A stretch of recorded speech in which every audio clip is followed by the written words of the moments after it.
십자가 군병들이여 일어나십시오. 예수의 좋은 군사들로 일어나십시오. 예수의 고난에 참여하고 예수를 위해 따라갈 수 있는 십자가의 군사들이 오늘 이 공간에 방송을 보는 회중들 가운데 일어날 것임을 선포합니다.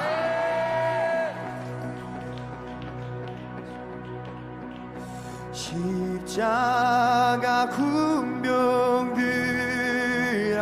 주 위에 일어나 기들고 앞서 나가 굳세게 싸워라. 주께서 승천하고 영광으로 도록 그 군대 거두리사 이김을 주시래.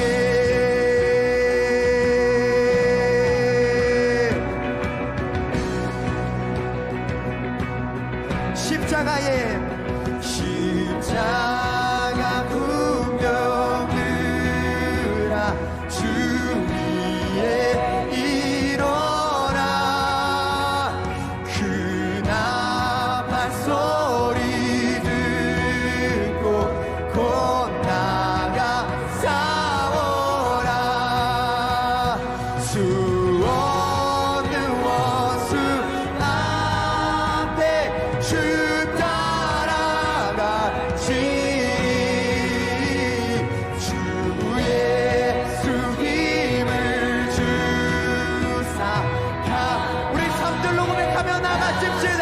십자가 군병들아 십자가 군병들아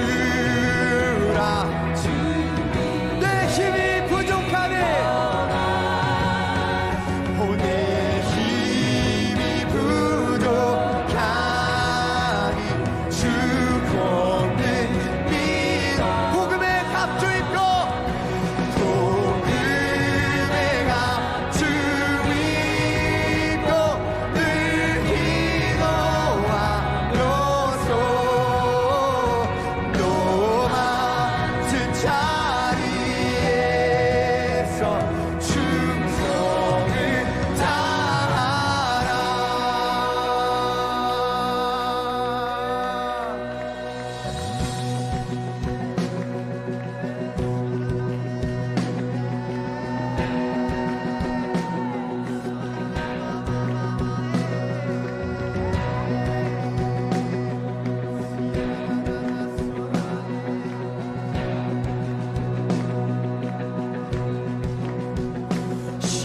십자가 군병들아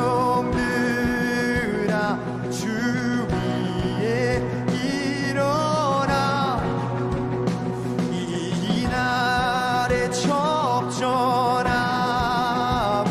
곧 나가 싸우라. 십자가 군병들아 주 위에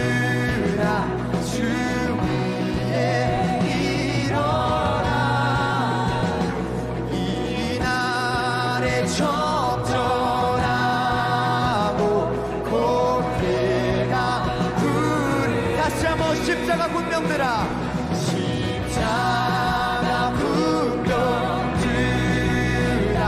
주 위에 일어나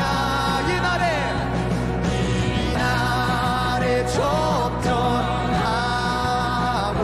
고개가 승전한 군사들이여 승천한 군사들을 영생으로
깨어 일어날지어다. 출애굽기 4장 24절부터 26절까지 말씀.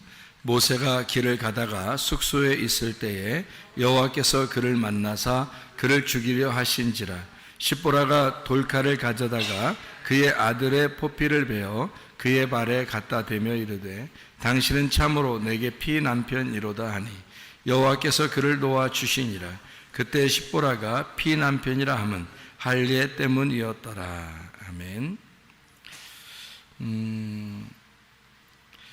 출애굽기 4장에 모세가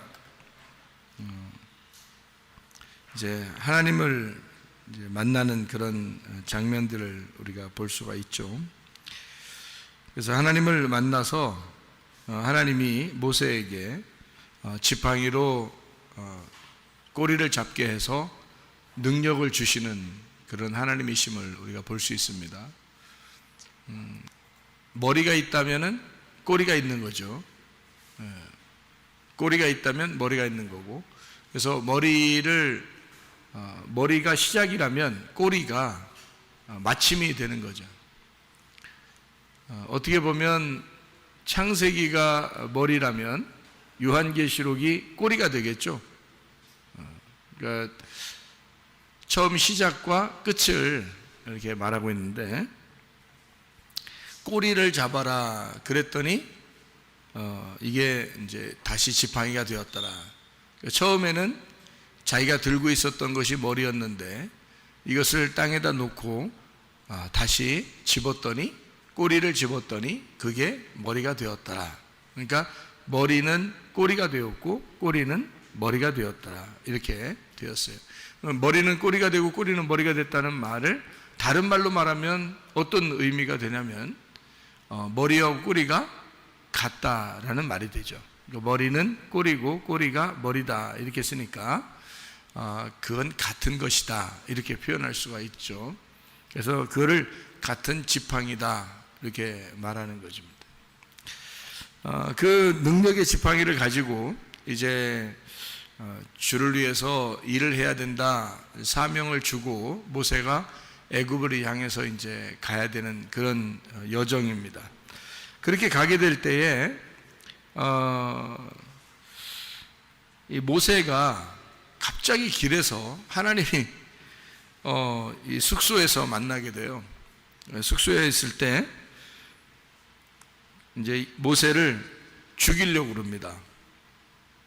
그랬더니 십보라라고 하는 이제 부인이죠. 부인이 돌칼을 가져다가 아들의 그 이제 포피를 베 가지고 그러니까 할례를 행한 거죠. 할례를 행해서 모세한테 던지면서 하는 말이 당신은 내게 피난편입니다 이렇게 이야기를 해요. 우리는 피난편이다 그러면 어느 정도 짐작하는 게 있죠. 피난편이다 그러면 어떤 의미를 가지고 있을까? 피난편이다. 이거는 뭐를 의미하는 걸까요? 피라고 하는 게 담입니다. 담. 피라는 게요. 담. 그러니까 피난편이라니까 담이니까 뭐겠어요? 담 걸린 남자? 피난편이다 그러니까 담인데 아담 할 때도 담이거든요. 피입니다. 그러니까 아라는 게 이제 이 알파벳의 첫 번째 글자고 그게 하나님이라는 의미인데, 그러니까 하나님의 피 할 때 그게 아담 이렇게 표현한 거예요. 그러니까 아담을 만들어서 하나님의 피라고 이렇게 표현했는데 여기서 피난편이다 이렇게 말했으니까 아담을 의미하는 그런 의미가 되겠죠. 그죠? 아담을 의미하는 피난편이다 이렇게 표현하는 거죠. 그러니까 피난편이 할 수 있는 게 뭐예요? 피난편은 우리에게 할 수 있는 게 뭐겠어요? 죽음으로써 그 피를 흘리고 죽음으로써 자기의 남편의 일을 잘 감당하는 게 피난편이에요. 그러니까 그 십자가의 죽음이 피남편의 할 일이에요. 그러니까 이 땅에 예수님이 오신 이유가 뭐겠어요? 죽으시러 오셨잖아요. 죽으시러 오신 그 목적이 십자가니까, 그러니까 피남편이죠. 예수님도 역시 우리에게 오셨는데 그 남편이 우리에게는 피남편이라는 거죠. 여러분, 그 모세가 애굽에 원래 살고 있다가 광야로 이렇게 나와가지고 도망 나와서 여자를 만났어요. 그게 이제 이 부인인데, 부인을 만나가지고 어떻게 살았는지 뭐 이런 거는 뭐 많이 나오질 않아요. 그런데 이 여자가 어떤 사람이었는가에 대해서는 우리가 이제 짐작을 해볼 수가 있죠. 그러니까 어떤 짐작을 우리가 할 수 있겠어요? 이 십보라라는 여자의 이름이 새라는 이름입니다. 새는 어떻죠? 새는 좀 자유로운 영혼, 자유로운 영혼 새죠. 이 십보라라는 여자가 새라는 이름을 가지고 있는데요. 거기다 이제 모세라는 이름은 이제 메시아, 물에서 건졌다, 그리스도가 되는 그런 이제 메시아의 역할을 하기 위해서 이 땅에 이제 부름받은 사람이 모세라는 사람이고요. 아론이라는 사람은 이제 그 모세 형제인데, 이 아론이라는 사람은 총명한 사람이에요. 총명하고 지혜롭고 총명한 그런 사람입니다. 하나님의 그 법궤를 맡은 자, 이런 사람이 이제 아론이라는 사람이에요. 근데 십보라라는 사람이 모세하고 이렇게 생활을 어떻게 했는지 우리는 뭐 짐작을 할 수가 있죠. 그러니까 이 여자가 그 모세에게 아들의 그 포피를 베면서 당신은 피남편이에요, 이렇게 말하는 걸로 봐서 있잖아요. 여자가 좀 부드러운 여자 같지는 않죠. 그죠? 그게 여러분 같으면 쉬운 일이겠어요? 당신은 피남편이로다 그러면서, 이게 뭘 자르는 거거든요. 뭘 잘라가지고 이렇게 거기다가 갖다가 놓는 건데, 그게 보통 사람이 하기가 쉬운 일이 아니거든요. 그게. 예. 그러니까 그것도 자기 자식들을 그렇게 한다는 게 이게 쉬운 게 아니거든요. 근데 그거를 뭐 소독이 잘 되지도 않은 상태에 아마 그 부싯돌이 소독 역할을 아마 하겠죠. 돌이니까. 그래서 그걸로 막 잘라가지고 이렇게 던지는 걸 봐서 그 여자가 보통 여자는 아니다, 이런 우리가 짐작을 할 수가 있죠. 부드러운 여자 같지는 않다, 이거예요. 그렇게 부드러운 여자 같지 않은 그 여인과 살던 모세가 광야에서 얼마나 외롭고 쓸쓸하고 슬픔이 있고, 그리고 이제 집보다는 밖이 더 편한 이런 우리가 이제 뭐 짐작은 충분히 할 수 있죠. 그래서 모세는 광야에서 훈련 받을 때 아마 뭐 집에 주로 있는 것보다는 밖에서 있는 게 편한 사람, 밖에 주로 나그네로 있었던 사람, 이게 이제 모세라는 사람이었습니다. 그렇게 밖에 있는 모세를 하나님은 다 보고 있었죠. 그러니까 모세를 그 자체가 온유하고 그 자체가 억눌려 있는, 뭔가 짓눌린 사람이다. 온유라는 게 짓눌렸다는 뜻이거든요. 그러니까 모세는 분명히 짓눌린 사람이에요. 그가 어떻게 처갓집 살면서 보통 짓눌리지 않아. 보통 이게 뭐 굉장한 거죠. 모세가 애굽에서는 그래도 왕자로 자라났는데, 뭐 나와가지고 광야에서 여자 하나를 만났는데 여자가 보통 여자가 아니야. 굉장히 막 힘도 강하고 막 그런 거 자르고 이렇게 할 정도면 이 보통 힘이 아니거든요. 웬만한 정신까지 못하는 거예요. 근데 그렇게 강인한 어떤 여자하고 만나게 됐고, 그리고 그 집안에 이제 처갓댁에 들어가서 살고 있는데, 주로 이 모세가 보니까 밖에 나와서 양을 치다가 하나님이 모세를 부르시는 걸로 봐서 이 모세는 혼자 양들을 데리고 밖에 나와 있었던 그런 생활을 했던 거죠. 만약에 그때 그 여인하고 또는 자식들하고 같이 있었다면 하나님을 같이 만났겠죠. 그죠? 야, 우리 같이 한번 저기 올라가 볼까? 이렇게 해서 같이 올라가서 만났겠죠. 근데 모세가 혼자 올라간 걸로 봐서 양을 혼자 치고 있었다. 이거는 금방 짐작이 가는 그런 이야기들이죠. 그런 걸 보면 모세 자체가 광야에서 짓눌림 받은 사람이에요. 그러니까 아주 그 처참하고 자기 자신이 이렇게 심령이 가난해진 애통하는 그런 사람, 이런 사람이 이제 모세였고 온유한 사람이 되었다. 하나님은 이런 온유한 모세를 선택하셨죠. 그 자체가 훈련이에요. 그러니까 광야에서 지낸 그 자체가 훈련이었기 때문에 그거를 지내고 난 다음에 하나님은 선택하셨어요. 자, 모세가 이날 날 선택해야 되는데 이렇게 했어요? 아니면 하나님이 알고서 일방적으로 하나님이 시간을 정해놓고 선택을 하셨습니까? 하나님이 일방적으로 시간을 정해놓고 선택을 했어요. 그러니까 우리가 정한 시간이 아니라 하나님이 정한 시간에 모세를 선택하는 것을 볼 수가 있죠. 그러니까 여러분도 너무 걱정하지 말아도 돼요. 왜냐하면 하나님이 여러분을 선택할 때는 하나님의 시간에 맞추어서 선택을 하지, 여러분의 시간에 맞추지 않으니까 어차피 하나님 나 이렇게 해서 저렇게 해서 할 필요 없어요. 하나님이 여러분을 알아서 다 해주실 것이기 때문입니다. 그러니까 하나님의 시간에 맞추어서 해주는 거죠. 모세가 뭐 그 시간을 알았겠냐고요. 하나님이 그 시간을 다 알았다고요. 그러니까 하나님만 아신 거예요. 그 시간을 하나님이 정한 시간에 모세를 데려다가 선택을 한 거죠. 그러니까 그렇게 선택하고서 모세를 이제 애굽으로 보내게 되는데, 그냥 보내지 않고 이 길가에서 표적을 하나 보여줍니다. 그게 바로 뭐냐면 이제 피난편이라고 하는, 다시 말하면 할례를 통한 피난편이다, 이렇게 알려주는 그런 내용이거든요.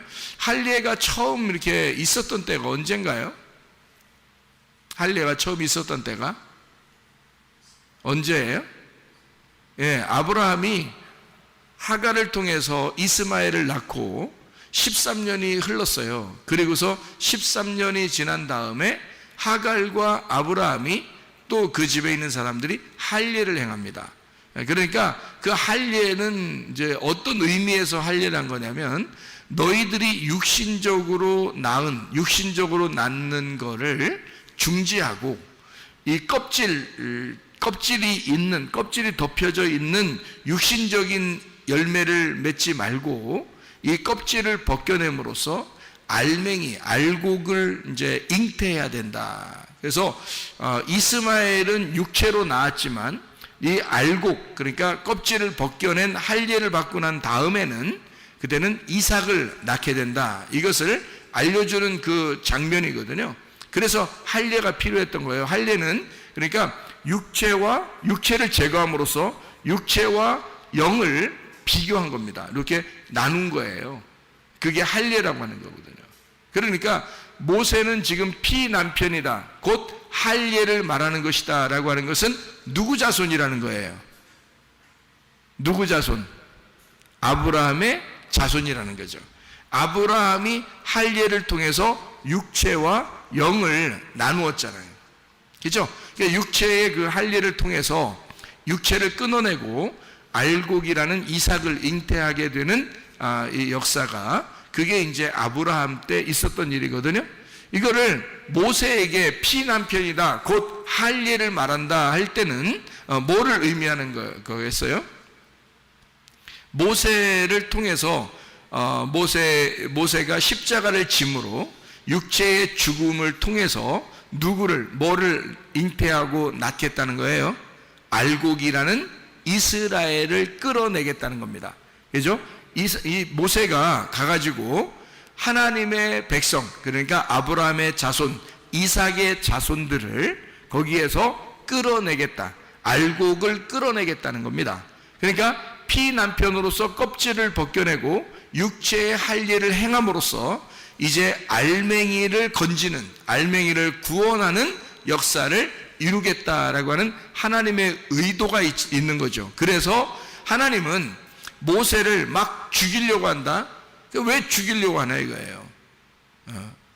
죽이려고 하는 이유는 할례 때문이에요. 할례를 받기 전과 할례 받은 후, 성경은 할례를 받기 전을 예수님 오시기 전이라고 말할 수 있고요. 할례 받은 이후를 예수님 이후라고 말할 수 있어요. 우리에게도 마음의 할례가 필요해요. 그래서 마음의 할례라는 건 마음의 껍질을 벗겨내고 마음의 알맹이를 통해서 살아가야 된다는 것에 우리 마음의 할례가 필요한 건데, 마음의 할례를 받기 전은 우리가 예수 그리스도가 오시기 전을 말하고, 예수 그리스도가 온 이후는 할례 받은, 마음의 할례 받은 이후를 말하는 거예요. 그러니까 모세는 길에서 지금 피남편으로서 할례에 대한 지금 하나님께서 가르침을 이 모세에게 해주고 있는 거죠. 육체를 제거하고 가서 알맹이를, 너의 자식들인 알맹이를 데리고 나오라는 거죠. 그러니까 모세가 메시아로서, 그리스도로서 이제 애굽에 내려가서 데리고 나와야 할 것은 껍질이 아니라 알맹이라는 이삭의 자손들을 데리고 나와야 되는 거예요.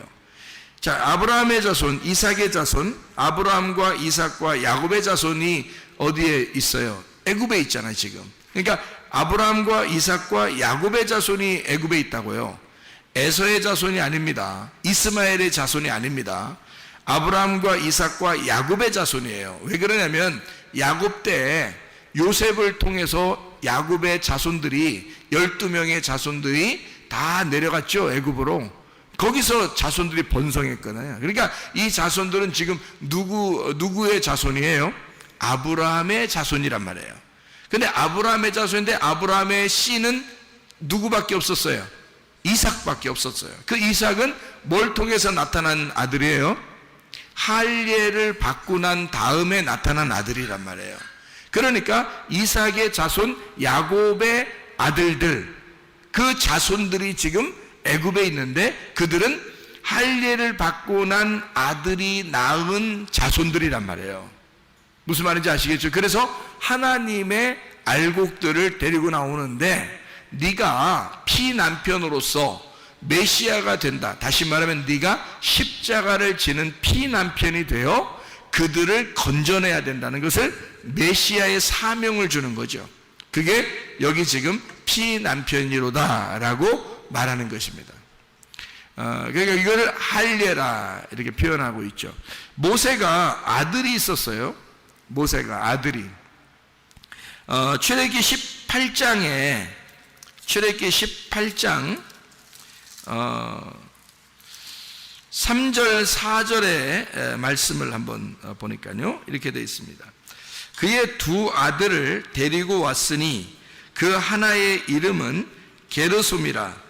이는 모세가 이르기를 내가 이방에서 나그네가 되었다 하며, 하나의 이름은 엘리에셀이라. 이는 내 아버지의 하나님이 나를 도우사 바로의 칼에서 구원하셨다 함이더라. 이렇게 되어 있거든요. 이게 이제 모세의 아들들인데요. 두 아들들, 하나의 이름하고 또 하나의 이름이 있는데, 모세의 아들 둘이, 하나의 이름이 어떤 아들이냐면 게르솜이라는 이름의 아들이에요. 게르솜. 그리고 또 하나의 이름 아들은 엘리에셀이라는 이름을 가졌단 말이에요. 게르솜은 어떤 이름이라고요? 이게 나그네 되었다 이런 말이고요. 그리고 엘리에셀은요, 도와주셨다, 하나님이 도우셨다라는 이름이에요. 그러니까 이게 두 아들의 이름을 통해서 뭐를 지금 나타내 주고 있는 거예요? 모세가 나그네였었는데 하나님이 도우셨다 이런 말이잖아요. 그죠? 이 두 아들을 통해서 그리고 이제 요셉도 애굽에 내려가서 그쪽의 제사장의 이제 딸 결혼해 가지고 요셉도요 아들을 낳습니다. 누구 낳죠? 누구 낳아요? 므낫세. 그리고 또 하나는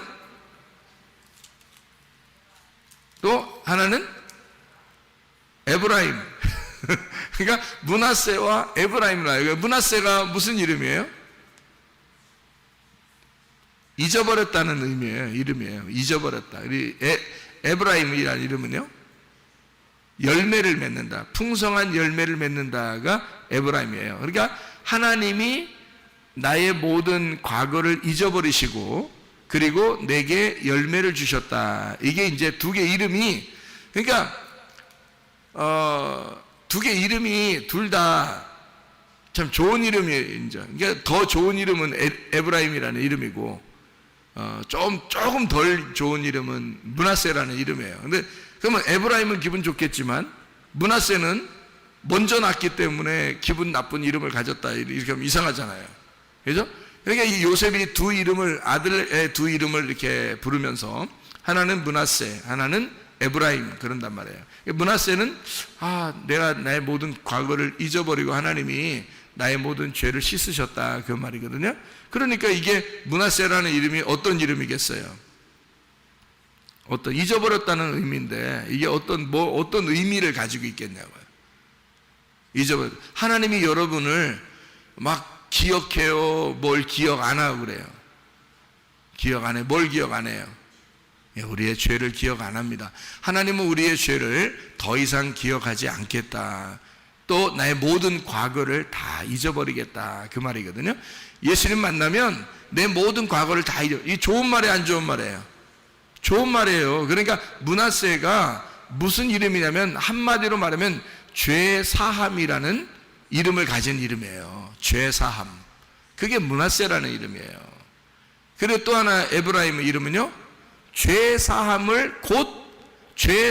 받는 것이 곧 구원이라는 말이에요. 그러니까 열매를 맺는다. 그리스도의 열매가 되었다. 그러니까 하나님이 내 죄를 다 잊어버리시니까, 내 모든 과거를 다 잊어버리니까, 내 모든 고통을 다 잊어버리니까, 그러니까 내게 열매를 주셨다. 내게 구원이라는 열매를 주셨다. 이게 두 개가 이름이 합쳐져야 하나가 되는 거예요. 두 개 이름이 합쳐져요. 그래서 두 아들이지만 하나의 아들인 거예요. 선악과 나무하고 생명나무가 두 개 나무지만 하나의 나무라겠죠. 머리가 선악과 나무라면 꼬리가 생명나무예요. 근데 생명나무가 꼬리인데 그게 어떻게 돼요? 머리 되죠. 그래서 생명나무가 머리 되는 거야. 우리는 기억하기를 생명나무만 기억하죠. 그러니까 머리가 됐으니까 생명나무가. 근데 원래는 생명나무가 뒤에 나오는 거죠. 선악과 나무가 앞에 나오는 거고. 근데 생명나무가 뒤에 나와서 이것이 완성을 하니까 그 생명나무라는 꼬리가 머리가 되잖아요. 그 생명나무가.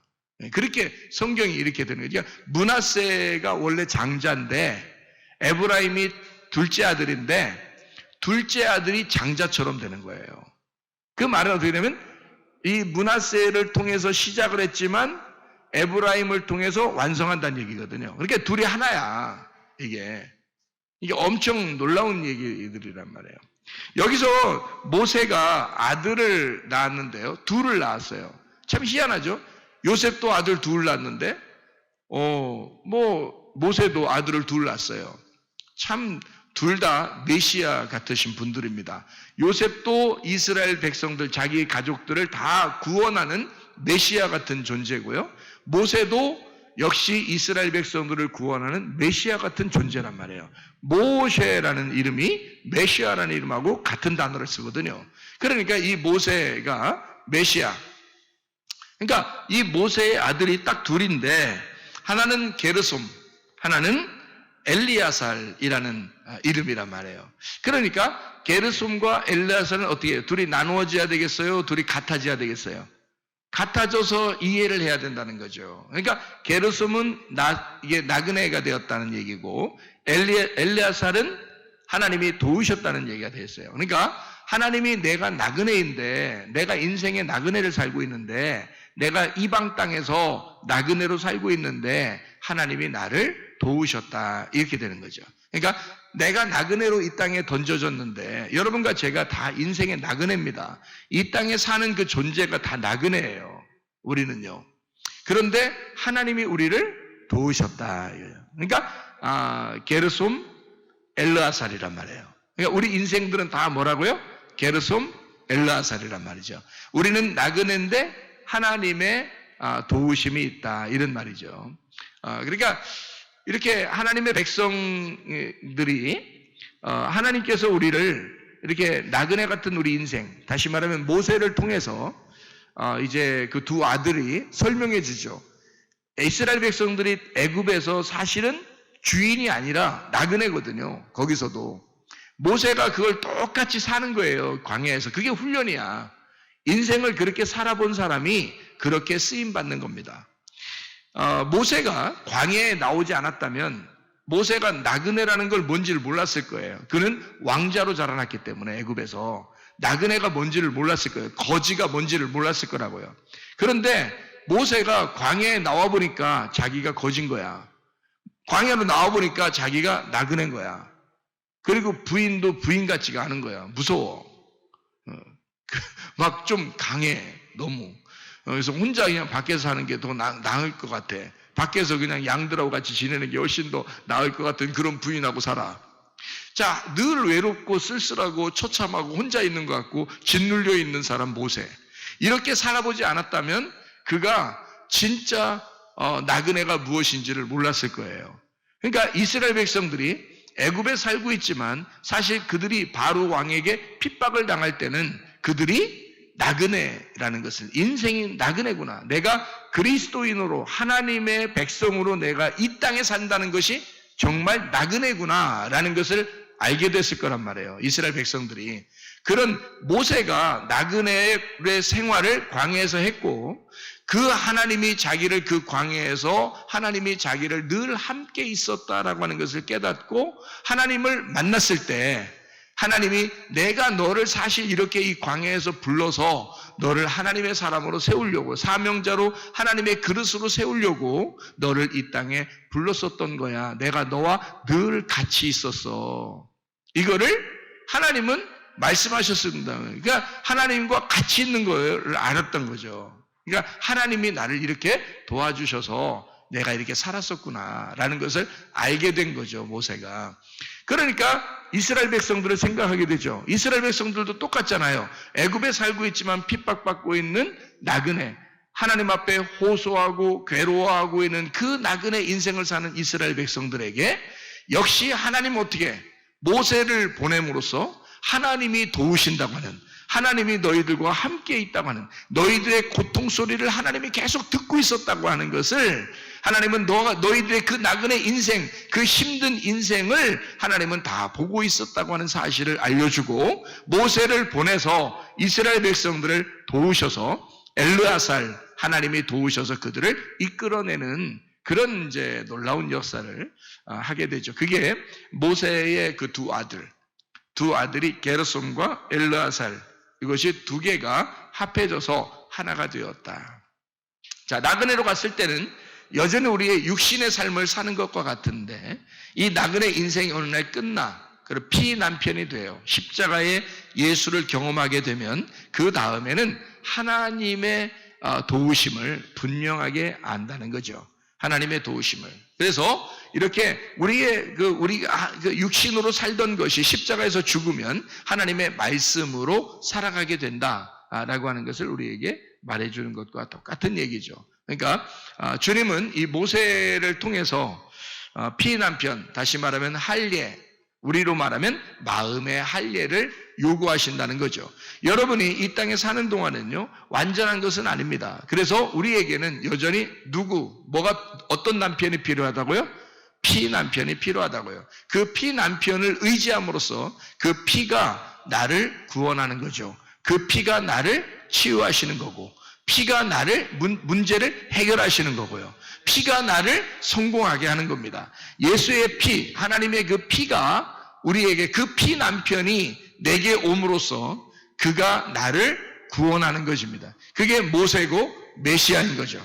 여러분의 가정에도 하나님의 그 메시아의 놀라운 역사, 그 피 남편이 여러분의 가정의 주인이 되셔서 그 피 남편을 통해서 여러분 하나님이 여전히 도우시고 있다는 사실을, 앞으로도 계속 하나님이 임마누엘 하시고 하나님이 계속 도우신다고 하는 사실을 깨달으시기를 바랍니다. 우리 한번 기도하겠습니다. 기도할 때 하나님 아버지, 우리가 예수 그리스도를 의지하여 주님께 나아갑니다. 예수 그리스도가 나의 모든 질병과 고통에서 해방시켜 주시고 병을 치유해 주시옵소서, 문제를 해결해 주시옵소서, 하나님의 사명 가지고 주의 일을 감당할 수 있도록 하나님 우리를 도와주시옵소서. 우리 한번 기도합니다. 우리 하나님 아버지와 인도하시고 사랑하심을 믿습니다.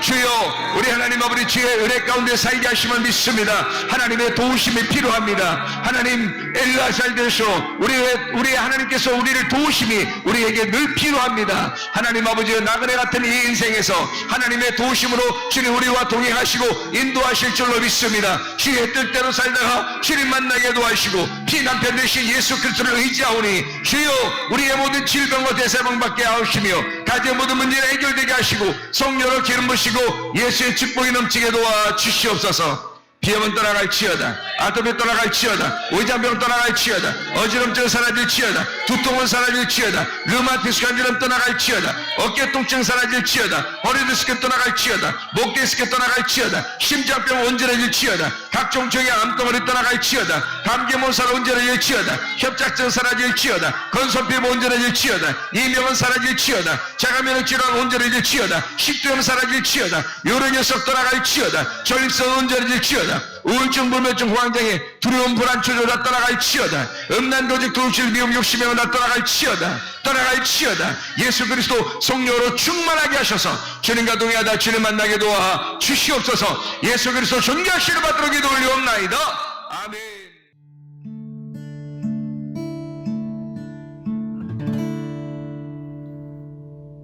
내 속에 내가 너무도 많아서 당신을 쉴 곳 없네. 내 속에 헛된 바램들로